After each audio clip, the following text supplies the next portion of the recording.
get into the subject.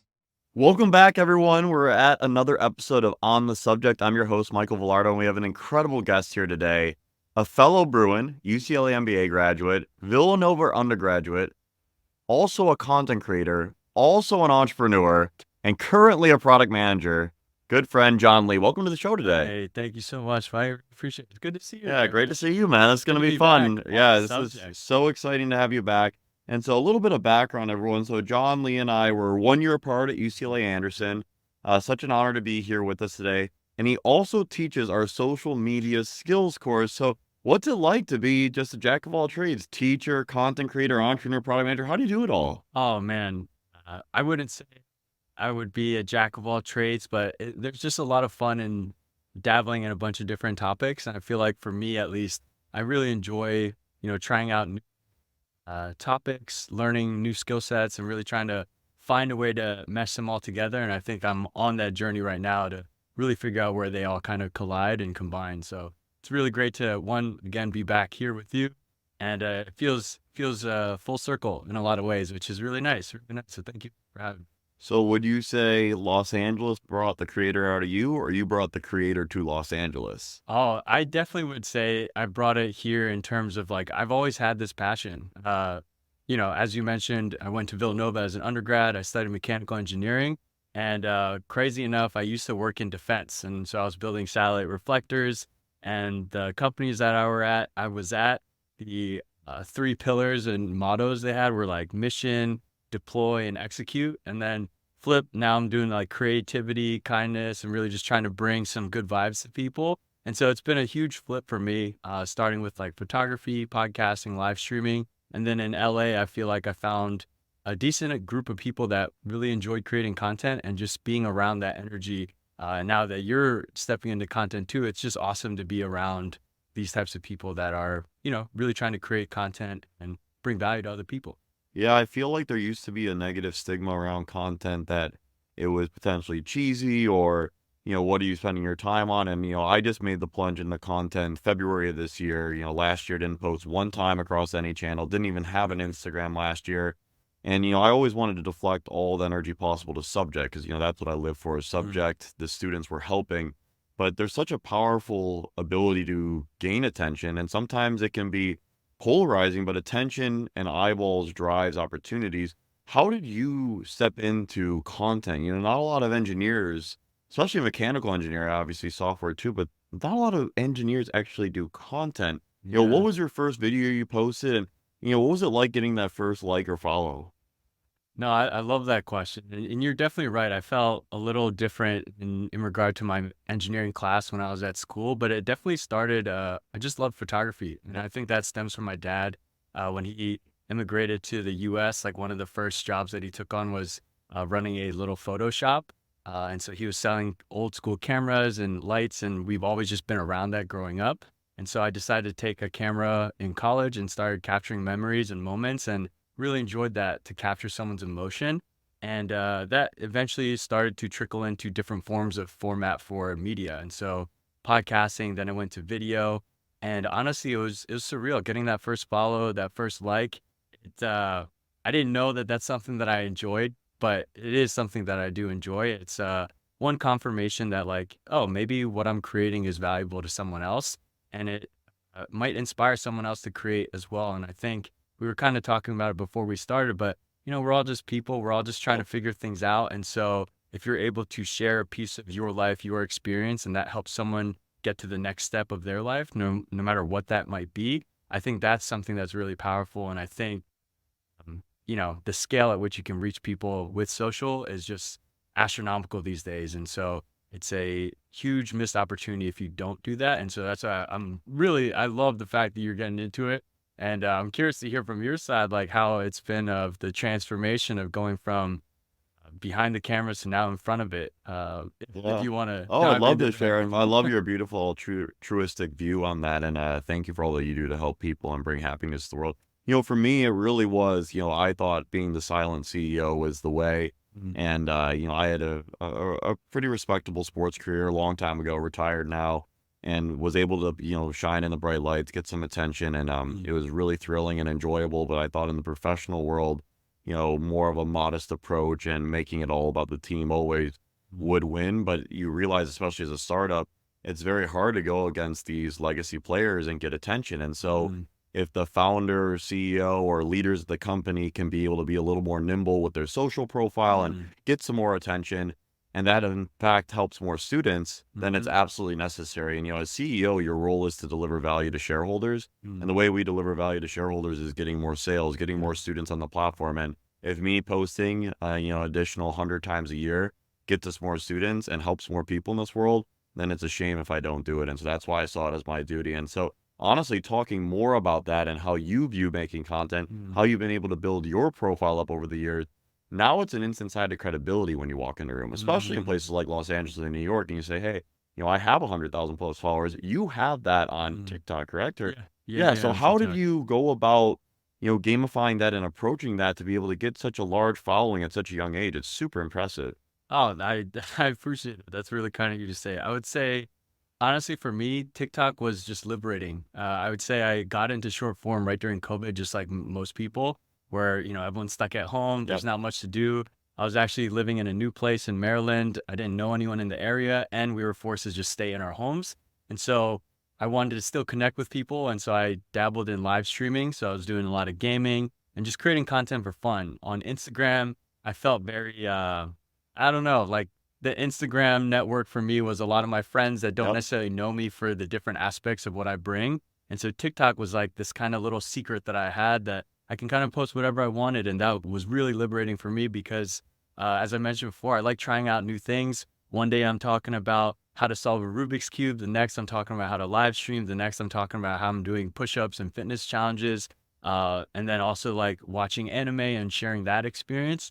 And it was just really great for me to find this medium and then be able to connect with people from all over. And I think that's the beauty of social media is just you're not just limited to the people in your direct proximity. You're really able to connect with other people across the globe. And I've met a lot of people, at least a handful of my live streaming viewers are actually from Germany. And I went to Wow. Oktoberfest for the first time last year. This year I'm going back for a friend's wedding. And so it was actually really cool and kind of baffling to meet some of my like followers in real life that have followed me from the early days of live streaming to now, we're all, changing, doing different things. And so it's a really incredible journey, I feel. I love that. And so we all know, or those of you that don't know who are listening, the number one aspiring job for high schoolers right now is content creator. And, it's a controversial take. Some people condemn it. I'm all about positivity and empowering people to find the most fulfilling life possible. And if Mm, you want to be something, you should go achieve it and go all in on it. And so I'm very encouraging. And at the end of the day, what a content creator really is, it's an entrepreneur. It's an mm, incredibly difficult job to make it in because it's so competitive, mm. but it's entrepreneurship. And so when you talk about your education and, whether it was high school, undergrad, graduate school, how has that made you a better entrepreneur? How has your education shaped your career path? Oh, yeah, 1,000%. And, to everyone that is aspiring to be a creator, I'd say go for it. It's just like Agree, a go fun for it. thing, Do right? do you. You only get one chance to go for your career. Go all the way in, and it's okay to take risks. You don't win or lose. You win or you learn. Yeah, and I really definitely want to double down on that learning aspect. The journey of a creator for me is just all experimentation, all learning, seeing what works, seeing what doesn't, seeing what I get fulfilled by, what doesn't fulfill me, and learning those ins and outs. And I think in regard to your question about before of like just the different career paths that I've had, I feel a lot more well-rounded and being able to see the creative side as well as the more businessy side from Anderson. I think that's given me a lot of a better perspective in how I approach different projects. Like I don't know how much detail people want me to get into, but it helps me build a lot of empathy because as a Empathy is creator, so powerful. yeah, exactly. And as a creator, you're always being empathetic. You're trying to understand who you're serving, who's your audience, and really figuring out what do they like, what things do they want to enjoy, consume, and how does that align with the things that I'm passionate about and the things that I can kind of bring to the table. And I think the business aspect of things really helped me on the analytical side as it relates to building a content, uh, hopefully empire at some point. But Yeah, let's do it. You can. You're so early. And I think it's interesting, especially, sometimes people have a very rigid view of education. You mm, go get your MBA. you should go into consulting or banking and be really traditional. And, Very true. in content creation, like, why do you need your MBA for that? And you don't necessarily need your MBA, Mhm. but there were still valuable pieces you probably received from it, not only in the education aspect, but the social aspect. Can you Mhm. talk about how, whether it was when you're getting your mechanical engineering degree or your MBA, how the social interactions on campus also aided your maturity and ability to be a great person and professional? Yeah, I mean, it was really difficult in terms of Anderson because, as you know, like I started the grad program right during COVID, and Zoom so University, tough Zoom experience. University, yeah, and that was really tough because a lot of the MBA is really about those connections, that Yep. networking, and just getting to meet people from different aspects of life. And so I think for me, being a creator was able to really be aligned with myself and what I enjoy doing and not necessarily being too afraid of putting myself out there. And I think that's helped in the business realm for me because, I am who I am. I kind of show up as I am. If you don't really jive with that, then, we can go our separate ways. But I think that transparency and being able to bring that side of me out rather than having it in has really helped me grow into my career, grow into confidence in the different roles that I'm playing. And, really bring out again that creative side. I feel like nowadays I'm always being asked about, oh, what should we do on social? Like, how should we approach TikTok? How should we approach YouTube? What are the things that key metrics that we should be looking at? And I think that's really helped me because it turned from a passion into a very surprising, like little specialty, unique skill set that I can bring to the table on top of the normal MBA analytical side, the business strategy. And that's really helped me, I think, progress and meet the people that I've met and be in the roles that I'm in. Yeah, it turned into a superpower. You have a superpower, man. I'm impressed. Dude, I No, I hope think so. it, I yeah, hope you so. you touched on a great point about the authenticity, and I'll never forget something you told me about yourself. I wonder if you'll be surprised to remember this a few years ago, and you talked about how cool it was for you to go to Anderson, and kind of what you mentioned on TikTok as well, because you were able to step into a new social environment, Mm, and you had no preconceived notion of who you were. You mm, could do whoever you want to be. You could be whoever you want to be and just be yourself. And the yeah. authenticity is so powerful. And I think that's really important, especially for our listeners who potentially maybe in high school, while, sometimes you feel so emotional and Mm, stressed and like things are the end of the world. When you step into whether it's a college, community college, trade school, new job, you'll be around completely new people who have no mm, idea who you are. And you have a chance to continually improve who you are, have fun, experiment, and be yourself. yeah. Don't feel like you're in a box. And I think that that's one of the most difficult parts of education, Mm, especially those of us, and I put myself in this bucket until junior year when I was able to move away for hockey. You're in the same grade school, middle school, high school environment, mm. and you have a certain identity from 5, 6 years old that you're not able to shed. How do you think as a young person you would navigate the tiresome opportunities there are today? I mean, I think you hit the nail on the head of just experimentation, really bringing who you are to the table, and it's not going to be easy. I know we're talking a lot about the highlights of it all, but there's the buzz term of imposter syndrome. Like that's always going to happen. I think as a content creator, it's just natural, and you'll slowly find out what you like, what you don't like. But at the end of the day, like I think I forget the exact quote, but it's you're either something or learning. Win or you win. Yeah, I love that, and it's one of my favorite Yeah, quotes. You don't win or you lose. You win or you learn. I yeah. truly believe that. Yeah, and I love that. I really, again, want to double down on that learning aspect because I've definitely made my mistakes as a content creator, as a product manager, as an engineer, like all the different facets of my life. There's never been a moment where I'm perfect. Like I know what I'm doing. I know exactly where to go, what the next step is, but it's that willingness to dive into the uncomfortable, to dive into the unknown and, grow from it, learn from it, and look at those things as a learning opportunity. And I think if you're younger, if you're in high school, if you're trying to figure things out, this is the time. This is the time to experiment. Maybe you'll fall flat on your face, but you have It's a lot okay. of time. You got a lot of time to learn from it, grow from it, and that'll pave your next move, your next path. And, I think it all adds into, hopefully who we actually do become. And I think that's a beautiful thing. And the faster you can get comfortable with making those failures, taking those uncomfortable steps, I think the better off you'll be in terms of learning and growing just as an individual. So for you, what was the most impactful education experience? High school, undergrad, or graduate school? There's no right answer. Yeah, Too. no, Just definitely important not. for our listeners. whether they're in high school or maybe they're 30, 35 years old and are considering going back to grad Yeah. school. It's never too late to learn. I just love getting this perspective because you have, several degrees. What has Mm. been the most valuable to you if you had to say right now? Yeah, honestly, I definitely look to Anderson. Like, it's Shout out, go cliche, Bruins. dude, go Bruins, and shout out to all the Anderson friends. Yes. It's been so great, and so um again, I think a lot of it had to do with COVID, right? It's such a bizarre time, a pandemic. I've never lived through one. I don't think anyone really has, Hopefully and we I never do again. dude, knock on wood. I really hope so. Sorry if that ruined the quality of the sound. Uh, no, it was really impactful. It was a really bizarre time, a lot of struggle, a lot of isolation, and the people that I've met during those moments, those hard times, those are the people, and those are the memories that I really hold dear. And in terms of education, I think the diversity and skill sets and knowledge bases that I was able to be exposed to, that was unmatched for sure. And I think coming into grad school, I knew what I was getting myself into. I kind of had a stronger sense of where I wanted to see myself. And that was, again, the content creation. And so I was like, how can I weave this in? I tried out the engineering, I tried out defense. It wasn't my niche, it wasn't my category that I really see myself in. How can I start interweaving content and creativity and this type of workflow into my actual life and career path? And, we're still on that journey, but I feel like I've made those steps in order to make sure that that is ingrained into what I do on a day-to-day basis, as opposed to just something that afterthought.